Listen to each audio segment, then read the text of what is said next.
We'll move into the message for today, which is going to be a little different from usual. Let me just start with prayer. Lord, as we've already sung and prayed, Lord, you have done awesome things in our midst. And today, Lord, we want to acknowledge, want to bring to remembrance. We also want to commit ourselves to moving in the direction that you take us. But as we share, as different people share this morning, stir a spirit of gratitude within us, as well as a sense of awe and commitment to what you have in store for us, Lord. Just pray for your anointing upon each one who will share this morning. In Jesus' name, Amen. So earlier this week, or effectively the past week, first it was Anne who reminded us that October 12th was the anniversary of the outreach program starting when we were in All Saints Church. And then Vinod reminded us that October 13th, the next day, was in fact the anniversary of the contemporary service that started again in All Saints Church. And those were two key things that I guess have, through the years, built what we have today. And then on Wednesday evening, in our Wednesday evening prayer time, we use that time to do a time of thanksgiving, sharing and thanksgiving for different things in the past years that have led to where we are today. And it was such a powerful time, and we really felt that God was telling us to do it for the whole church as a whole, because very few, of course, came that Wednesday evening. And so done a little modification. But what we're doing today is different people I've asked. I think there are 7 of us who are just going to share things that God has done over the years, maybe the last more than 20 odd years actually, that God has done and where he has taken us to where we are today. And we want to give thanks for that and want to recognize where we are today and where we've come from. And so a few people are going to share. What I'll do is I'll say the person's name and spotlight them, and then they can share, and then I'll go to the next person. Okay. So we're going to start with Pervin. So as Uday said, last week we were reminded about these anniversaries, and it was, the whole week was just confirmation in so many ways from God that he calls us, as he has done time and time again in the Bible, to remember, to look back, to praise, to give thanks for all the things that he has done. And then there was, on the 12th itself, which was the anniversary of the outreach program, some of us are doing this revival devotional. And it was so incredible that revival devotional title was called Insignificant Becomes Significant. And it was particularly about a small prayer meeting that 5 students, and this is in 1806, 5 students in Williams College decided they wanted to pray about mission, and particularly in Asia. So that's interesting. And they went out into this, literally in the middle of nowhere, and they were hit by a thunderstorm. And so they hid in a haystack. And the 5 of them started to pray there. And this is what I'm just reading a little excerpt from that devotional. So the devotional was about the 100th anniversary. So in 1906, October 12th, they celebrated the 100th anniversary of that prayer meeting. And it says, no one would have guessed that a prayer meeting in the middle of a haystack, in the middle of nowhere, in the middle of a thunderstorm, would spark the modern American missionary movement. And so when we read that, that's what gave rise to saying that when we look back at our 26 years, actually, God has done such amazing things in so many ways, but every single thing started very often with 1 or 2 people just stepping out in utter courage, no idea where and what was going to happen, but just stepping out in obedience. And the verse that really came to me at that time when I read this was the verse from Zechariah, which said, "Do not despise these small beginnings, for the Lord rejoices to see the work begin." And I suspect that as you hear each of the people, and some of them who really stepped out, when they stepped out, I think no one would have had even a clue that of where God and what God would do and where it would be 26 years later. So so 1995, Uday and Anila, both of them came to All Saints Church for the first time, and really started by just looking at where to serve. The pastor Raju was there who invited them, and subsequently asked me to come as well. But they just started with doing Sunday school in the church at that time. And that led to the ministry of the word, of worship, of prayer in All Saints, and finally to the formation of Highway in 2017. But what was amazing, or what God had already done, was that there were people already in All Saints Church that he had already prepared and were there. There was Carol, who's here now, Molly and Mohan, who is here, and their daughter Deepa, and Kevin and Natasha. Their 3 generations are here actually watching right now as we are as we speak. Shanti's parents were there. We all heard Amachi's 100th year. She's 100 now, Shanti. And there was Anne, who had already come to All Saints, went to do her course and came back. So God had already kind of put people in place who continue to worship and have grown with this church. And I'm going to share about 2 things that, 2 areas really that God did amazing things. So when we talk about small beginnings, the Bible study and the word, literally it's the smallest possible beginning, because in 1998, Uday started 1 Bible study with 1 person. So you can't think of a smaller start to the word, and how faithful God has been, because that 1 Bible study for 1 person subsequently led to Bible studies that happened across homes, starting with Carol's home and then Shanti's home. All of this was in Bombay to start off with. And then, of course, there were Bible studies that happened in offices opened up. There was Bible studies in hostels. There was Bible studies in prison. You'll hear about that from Shanti. There were Bible studies also in different institutions like the YMCA, the YWCA in Bombay. And then, of course, some of us like Rinel, Pavni, me, we left Bombay, came to Bangalore, Pune, and Bible studies opened up in our homes. So there was Bible studies. And then you heard about the contemporary service that then it moved to actually Uday and then many others also beginning to preach the word in the contemporary Sunday service. And you have to know that this is a traditional CNI church, so for that to happen in a CNI church of not ordained priests preaching was something quite radical. And of course, that has continued even now through Highway. And then there was, of course, the word through Going Deeper. Uday did this whole series of the first 5 books of the Bible.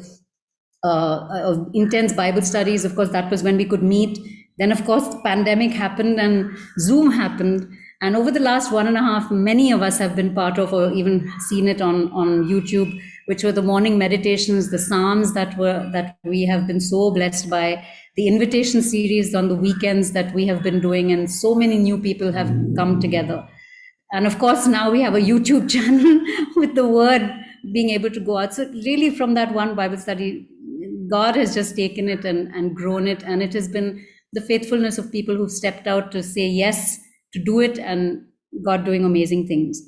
And the second area I want to talk about and share about is about worship.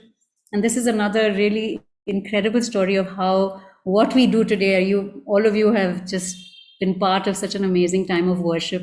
But where it all started was that little Sunday school in a small little room in All Saints Church, and what's really lovely, and I just realized that there is Akshay, Vinay, there's Kevin, Natasha, there's Alicia, all on here today, and they were all like microscopically small at that time in that Sunday school. And the church basket committee said, we have to see what's happening in Sunday school, so they must come and sing every Sunday. So they came into Sunday, and normally Sunday school sings Sunday school songs, happy clappy songs. But no, Uday and Anila had taught them all these worship songs. So these children came in small, they were led by the 4 Rao boys, and they sang these new worship songs. And really, it was like just literally you could feel this fresh wind blowing through the church and bringing something completely new into that church. Because we were a church of traditional hymns, we were a church that all stood with our hands down. We didn't even raise a finger up because that's how we were all brought up. And these children just singing out and like with all their hearts, it just stirred something fresh in our church. Anila would give the words of the songs, and all this fellowship, the church would join in, to the point that we actually began to have worship evenings where the people who only sang hymns had joined with people who were doing contemporary worship, and we just would have these amazing times of worship. It led really to new ways of worship, from new songs, the coming together of contemporary and traditional hymns, to new ways of worship, because it was like an outpouring. This God just stirred up people, whether it was through song and then through dance and through art, just new ways of worship. Then worship from church, it was amazing because it was not just in church, there was also the Hindi service happening, and I mean, Hindi service started, so there was Hindi worship happening.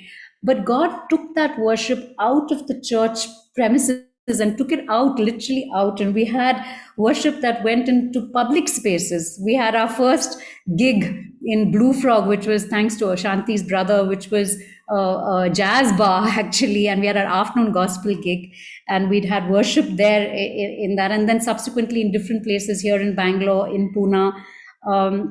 It led to original songs being, there are a lot of original songs that are out there on YouTube that were recorded, some of them even videos, and put out there. And what was really special was a couple of weeks ago, some of you would have seen Pavni's children here worshiping. And so it's like a whole new generation of children have come into that place of worship. And it's like today, I think there are about 4 generations or 3 generations worshiping today in this service.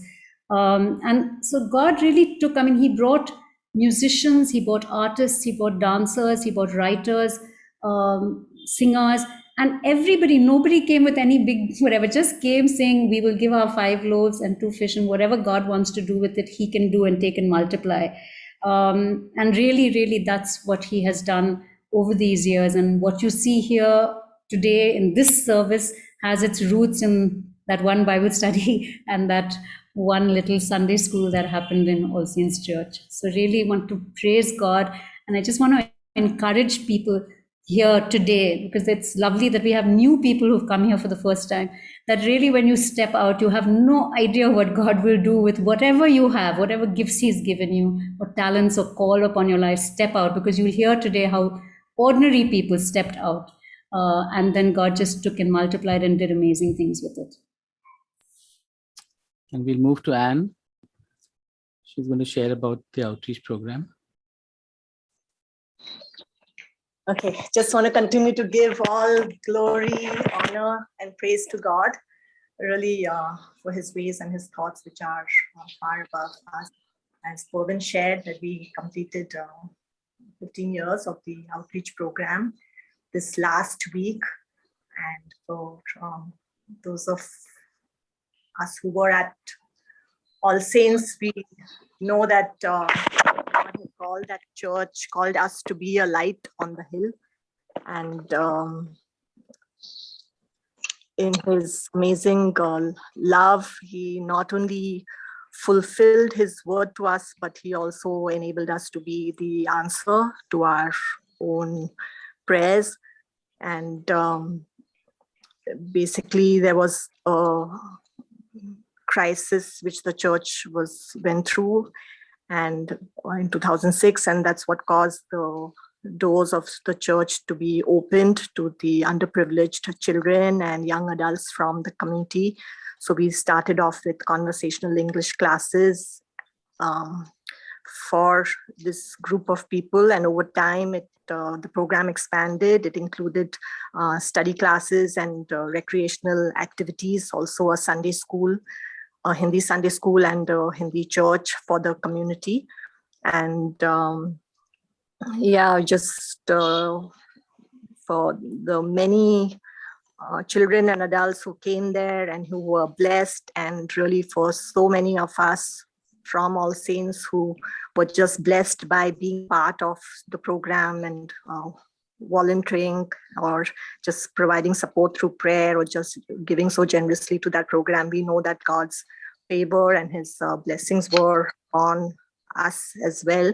But of course, God in his own mysterious ways shut the doors for that program in 2018.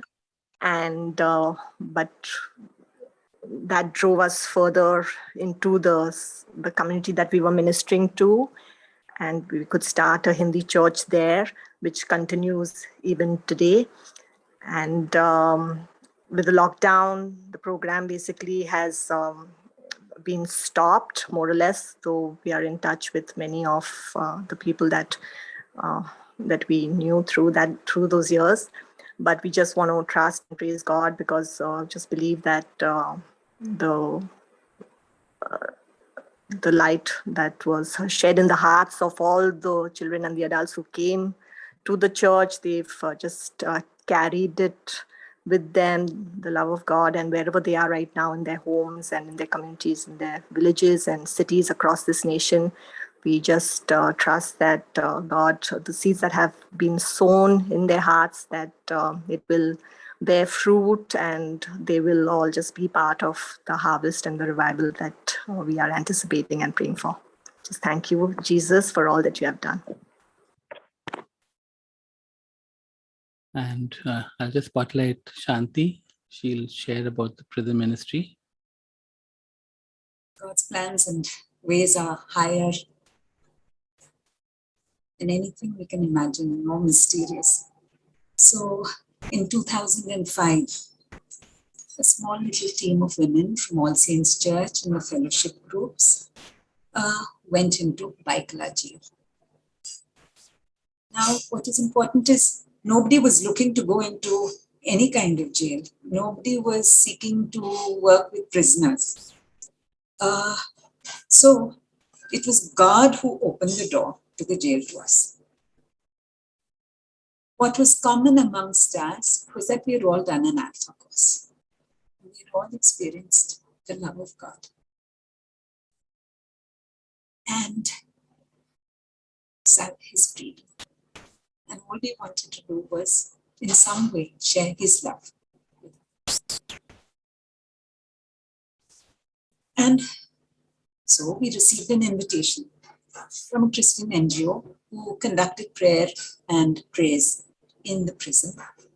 And they ministered to foreigners who had Christian backgrounds, and non-Christians also came into this. They had heard about an Alpha course, and they had heard that Uday and Anila were conducting Alpha courses in the church. So they contacted them and asked. So it was their invitation, but above all, it was God's invitation to us to go into jail.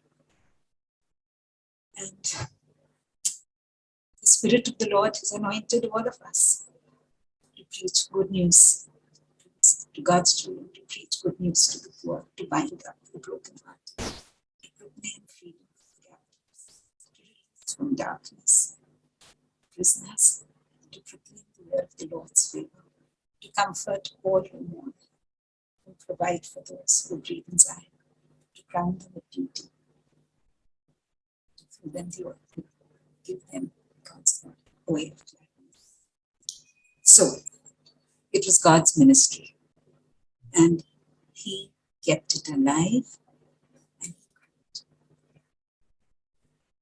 nobody believed we would be there for 13 years, but God wanted it.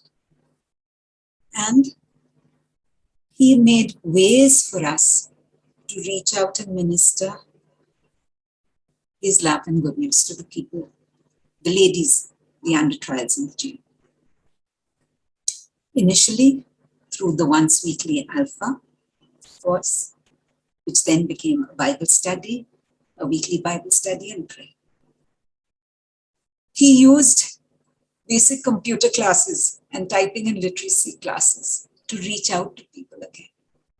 Because the computer teacher, who was part of our team and a Christian, she prayed every day, 5 days a week, for 8 years, 9 years, 10 years with women who had no interest in computers but wanted help,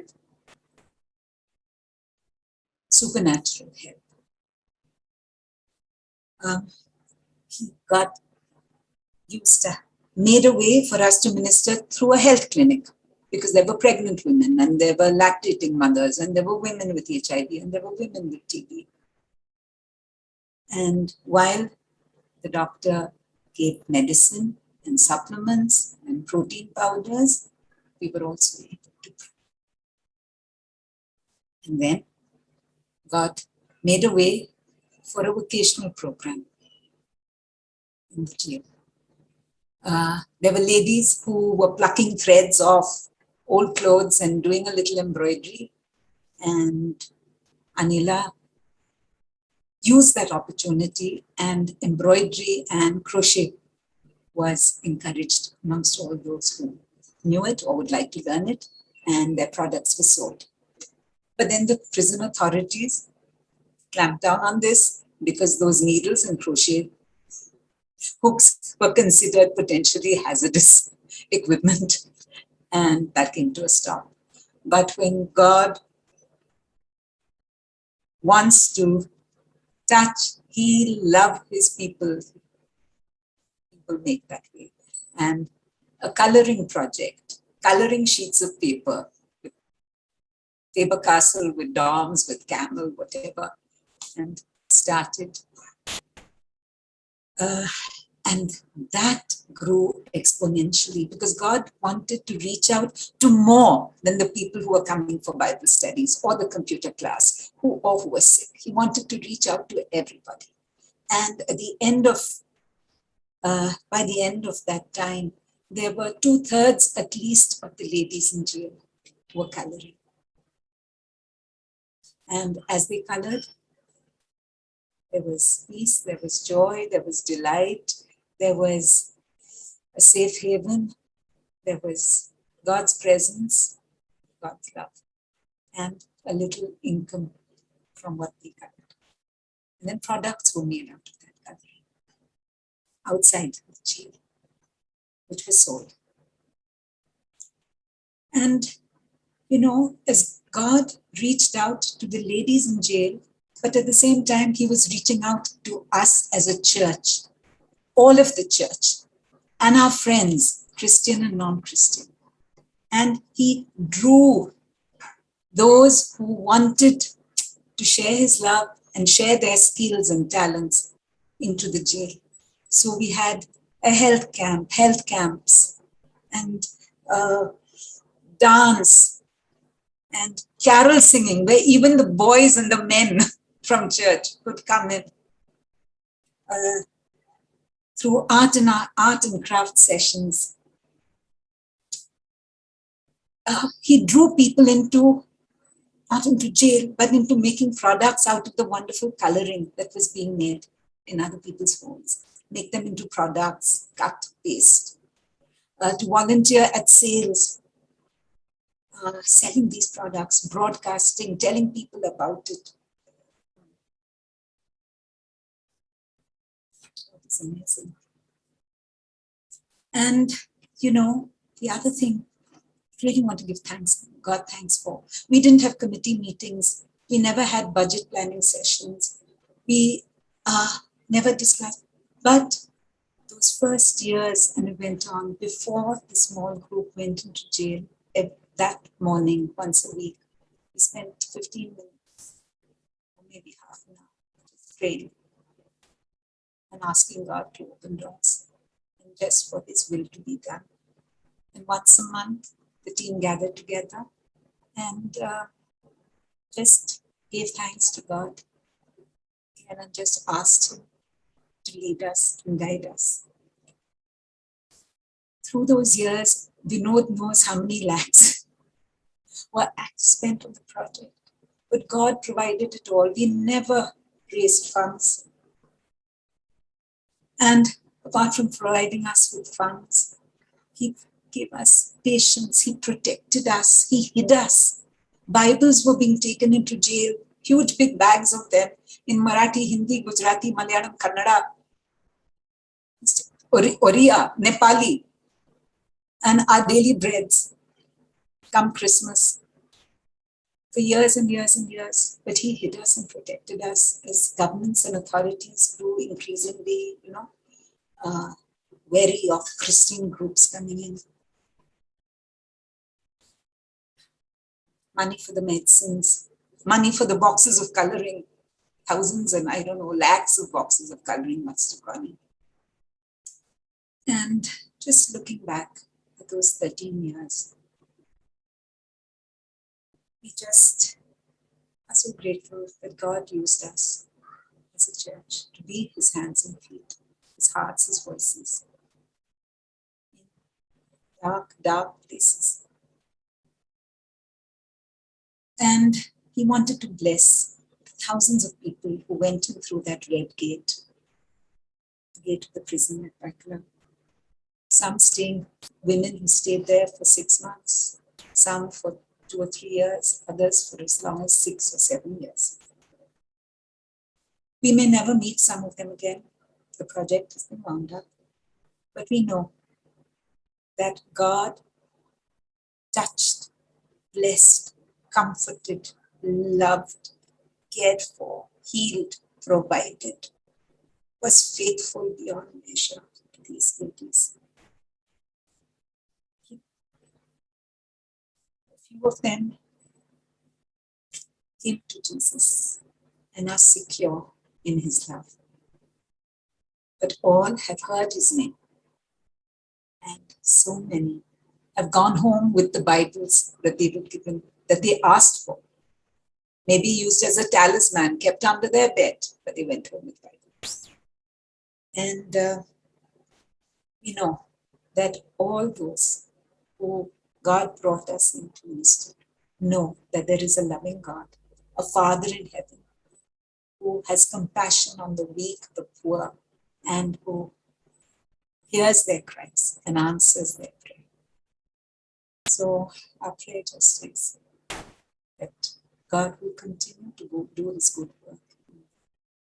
And Sam said, yes, that when revival comes, it comes completely and fully surrendered to his feet. Thanks be to God. Anila will continue. I'm sharing about 2 areas, and I'll try not to repeat anything that's already been shared. The 2 things that I'm really just feeling so grateful as I shared about these areas is God's amazing favor and his wonderful plans. The first area that I want to share about is Alpha, which we stumbled upon in September 2000. Uday went to meet the then bishop who had the Alpha material in his shelf, and Uday saw it, and somebody had given it to the bishop, and he had no time actually to look at it. Uday asked for it, and one of the manuals is something called Telling Others. And as he was reading it, it was like one of the most exciting things that he had come across, because Telling Others spoke about the Alpha course, 1 as being an evangelistic tool, and 2 as bringing revival to churches across the world. And I think for that was like 2 things that we really wanted at that time. We were praying for revival and we didn't know how to evangelize. And here was this material that was so exciting and just given to us. And so he conducted it like almost like a pilot with 10 people from All Saints Church, and the course went off so well that immediately he went on to conduct it in homes, and then there was no turning back. There was just alphas conducted in all kinds of places. We had alphas run in an office, and as people have already said, in prison, at the Y's, at the hostels, of course, in people's homes, and in all kinds of settings. Also, Alpha gave us the opportunity to connect with other churches, because we had so much favor by God's grace that we could train leaders of other churches. We got connected with the Catholic Church, and really God used a couple who came to our Alpha to introduce Alpha courses throughout the Catholic Church. So, and then it just, Alpha became the way in which like the church could both be renewed, especially for people who've grown up in that kind of setting, as well as it could draw in people. And we tried to just keep Alphas going. And somewhere down the line, what things that happened, we just lost that. We lost that focus. And then a few years ago, it was just like God brought it back in a new way with Alpha India being re-established. And Carol's reminding us that we even tried Alpha at Mamma Mia, yeah, with Tim from the hostel sitting and eating pizza and trying to do an Alpha course. And then when Alpha India was re-established and Prema went on the staff, I know we just took the decision to rededicate ourselves as a community to running Alphas, and we started trying to run Alphas as far as possible back to back. And we thought with Zoom that would be difficult. It's hard enough figuring all the Alpha dynamic with the home and the food. And then to think that how is Alpha going to be online? Will it be too insipid? And how do we manage discussions? But by God's grace, it's been brilliant. And we've been able to continue running Alphas back to back and not just see people come to faith, but also to see a bunch of people trained to be leaders, to take responsibility and run Alpha course. So the verse that I just felt through that whole Alpha thing, looking back, God just saying, you did not choose me, but I chose you and appointed you so that you might go and bear fruit that will last. And I just thought that that's what happened there. God chose us. He, as a community, he provided all that we needed, especially favor and resources. And we're really seeing fruit in the lives of people as they've come to this course and found Jesus. The second area is that I would like to just thank God for is the contemporary service, which is really crazy when you consider where we were. And it was just God's favor again, that something that was on our heart, especially on Uday's heart, to be able to have a service which was spirit-led, which was different, and where it was not about one person leading a service, but about people in a community being able to use their unique abilities and gifts to minister in that setting. And really we found favor with the presbyter at that time. We could have a contemporary service, and it was just so special to see different people being able to preach from the word, to be able to introduce different elements, which you'll also hear about. But most of all, just to make room, pews or no pews, tradition or not, to just make room for the Holy Spirit.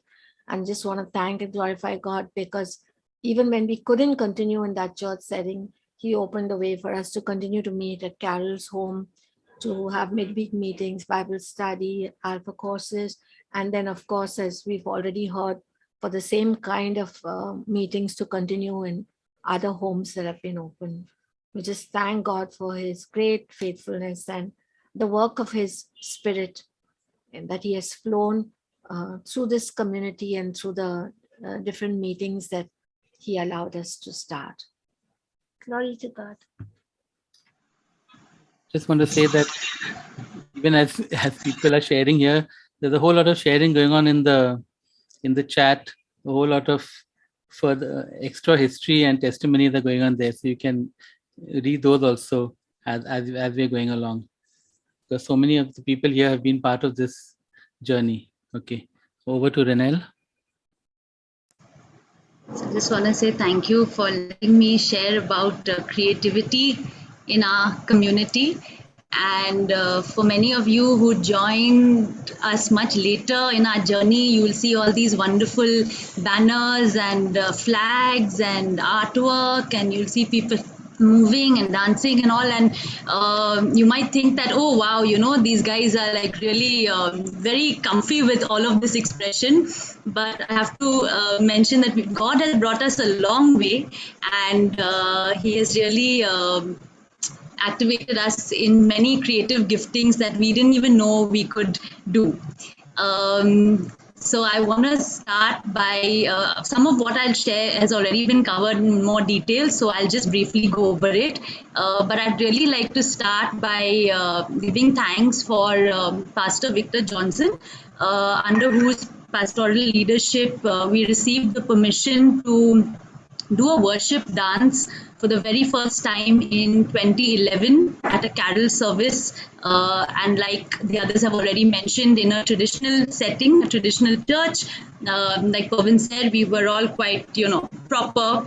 Dancing was not really the thing you do in church. So we had this permission, and we were able to, for the very first time, worship during carol service, and gradually that kick-started a lot more. We were able to introduce many expressive movement activities at different camps and at times of worship, and that slowly began to activate the larger church.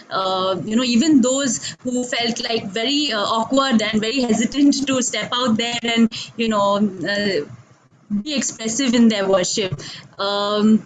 And really that led to the whole church kind of beginning to get mobilized into expressing their heart of worship through movement and art. And that brought us to 2018 Easter, which I will never forget, where we just want to praise God for the fact that literally there were about 60 plus, all of us were in the room, and we all got together and we stood up and we did a worship dance together, giving glory to God. And that was just amazing when you think about where we had come from and where we had started, and all the apprehensions earlier about like stepping out in expressive worship. So thank you, Jesus, for that. Then we had a little corner in church called the Arts Table, where there were all these little, knickknacks which you could like use for art, from crayons and felt pens and brush pens and all of that. People could just go and sit down there and, just draw or paint or whatever was coming to them, express through the art. And I think that really encouraged many to begin to explore expressing worship and prophetic giftings through art. I want to thank God for the Open Spaces camp, which really helped us as a church to explore creative and intimate ways to connect to the Lord. There's a video out there. If those of you who don't know what I'm talking about, check it out. It was really a very special time. And all of this really led us to new ways of worship through the arts, through dance, through visual art, through songwriting, through spoken word, and arts and worship really becoming like a mission field. We feel really blessed because over the years we've been able to significantly contribute to the Arts Collective Worship Nights, which is basically something that is hosted every quarter and invites churches from all across the city of Mumbai. And God has given us so many opportunities to really impart and activate creative worship among different congregations in Mumbai, across the country, in different cities, and even overseas. I want to just again reiterate what Pavin said and thank God for the Blue Frog Gospel gig that happened way back in 2009. And subsequently, we've had many opportunities later. More recently, the Urban Solace gigs in Bangalore, public art exhibitions where Supriya has really been just taking expressive visual art to a whole different level with the artwork that she's been creating. During the lockdown, we had a series called the Expressions Sessions, and that was also, it integrated a lot of art and music and creative expression, really. And that was really a blessing to many during the time of the lockdown.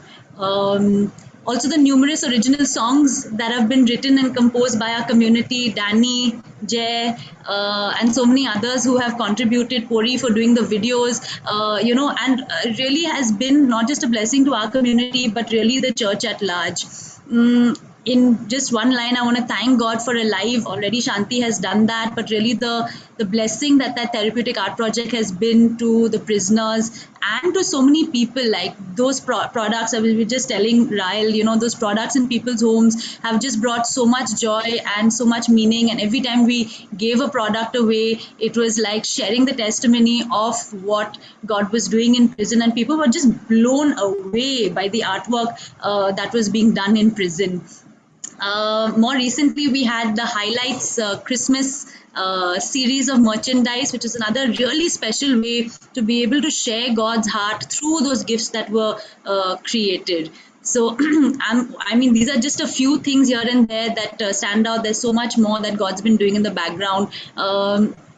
I just want to thank God for really bringing so many creative people to our community, like really from one spectrum to the next, from poetry to songwriting, dance, art, videography, music production, cooking, you just name it, you know. God has just like packed us all together, and he's gifted us with so much creative ability and skills. So we want to just thank God for that, and we have been truly blessed as a community, and God is using that like to just help us to serve people and to love people well. And I would like to lastly mention, you know, just Uday and Anila, who really like trusted us, you know, with the things that God has laid on our hearts. I know the first time that I said I want to dance in church, there was, I mean, they could have very well said no, you know, but they mostly just, I mean, they just trusted God and then trusted us. So big thank you for just letting us come into the fullness of what God was like doing in each of us, to be able to, you know, give and pour out whatever he was doing through us and through our gifting. So thank you, Jesus, and thank you for letting me share. And I'm gonna be sharing about church camps, and really, as you all have heard over these last few sharings, the community here is a group of people who've come together through the various Bible studies, through the various alphas, and through so many people's relationships with others, friends and families. And so our church was really not just the congregation at All Saints, but it was this community of people who are now all over the city, and then from there had also actually moved to different cities. So church camps actually began with this community in 2010, just for All Saints family and friends. But then because this community was just spread across the city and the country through all these various studies and groups coming together, camp over the years ended up becoming this place of reunion, of envisioning, of equipping this whole community that had been gathered over the last 26 years. And so I came to this church in 2014, and 2015 was my first camp. And the experience at camp is that really it's a place where the overflow of what happens through the year, through the various meetings, through the various creative activities, through all that God has said and done through the year, that kind of overflows into designing camp. And then what happens at camp and how the Holy Spirit stirs and churns the community overflows into how we design and how God designs everything that moves forward from there. So it becomes this place where the fellowship just grows deeper together in friendship, in relationship, where the fellowship gets to see the richness of the fellowship that's actually spread across, which, you know, you don't meet on a weekly basis. It becomes a place where we really get to explore all the different ways of worship that God has activated in us, and that gets imparted, and then we're encouraged to just use those different ways of worshiping through those 3 days. It's also a place where different people in the community actually get to serve, whether it's administration, whether it's actually worship, whether it's through teaching, whether it's through so many different activities we do over the 3 days. It's a place where we get to serve and serve the body, and not just receive. And it's also, of course, a place where the Holy Spirit is so at work, because it's just 3 days dedicated to being in God's presence and being with God's people. So there's heightened activity of the Holy Spirit through that time. So really, I think through camps, which were just initially only in Bombay, then camp, because the fellowship spread across different cities. Now there have been 2 camps in Bangalore, and then these different fellowships who may not be part of like each of our Bombay activities. It's also a place for them to come together. And aside from that, camps have also become a place which is an open invitation, because it's a safe place, and people get to invite other people to come to that, and of course get touched by all that God is doing here.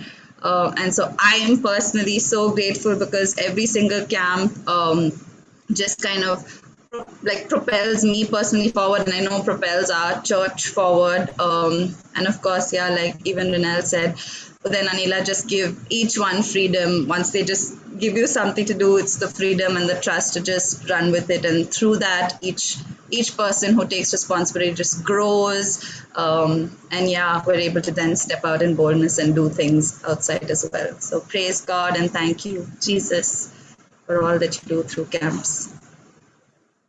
Thanks, everyone who's spoken so far. I'm just going to end with just talking about one area, the area that I think is the most important, and that is the area of prayer. Very early on, God called us when we were at All Saints to be a house of prayer, and that vision of a house of prayer has just stayed for all these 25 years, has come across to Highway. And of course, as was shared earlier, there was always something happening. And in fact, when we joined All Saints, there was this one prayer meeting that was being run by, again, small beginnings, just 2, that time, young ladies, Carol and Jill. Carol is still young, of course, I stand corrected. But Carol and Jill would just have this time of prayer. I think they prayed for families and things like that once a week. And from that, and actually, we sort of 18 till I die. Yes, Carol. We just took over. We first joined that by a prayer meeting. Eventually, we shifted it to church, and we'd meet once a week in church.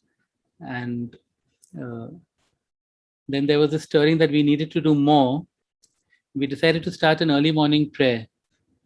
Now you realize how young I must have been. That 6 in the morning, 5 days a week. We decided to start a prayer meeting in church. I still remember the first time. It was, I think, the 1st of November, 1998, and it was just the 2 of us, me and another boy. We couldn't even meet in church because church was not open at that time. We met at Hanging Garden and prayed. And then we had favor with the pastor. He was Reverend Devashirvadam that time.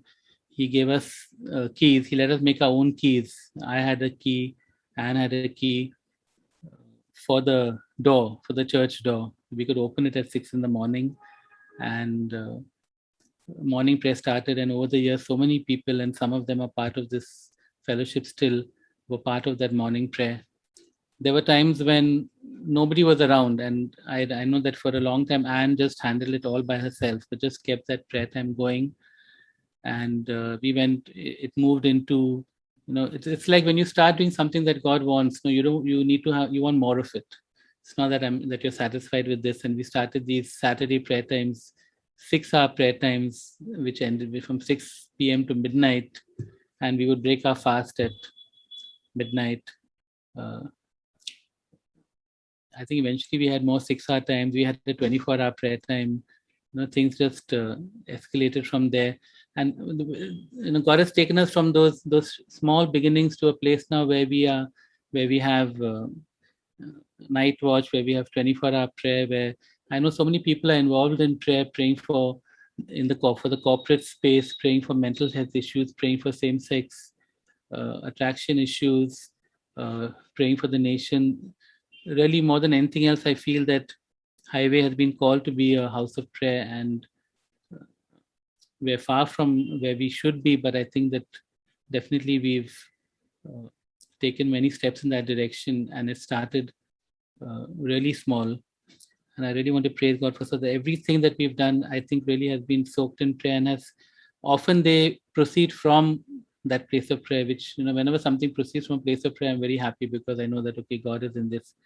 A lot of the things that people have shared were not planned. Alpha was not planned, prison ministry was not planned, outreach was not planned. None of these things were planned, but there was just prayer for what God wanted to do in the church, whether it was All Saints. I mean, I know contemporary service was just a bombshell when it happened out of the blue, all of these things, but there were things on our hearts, and just bringing things before God in prayer. And it continues to this day.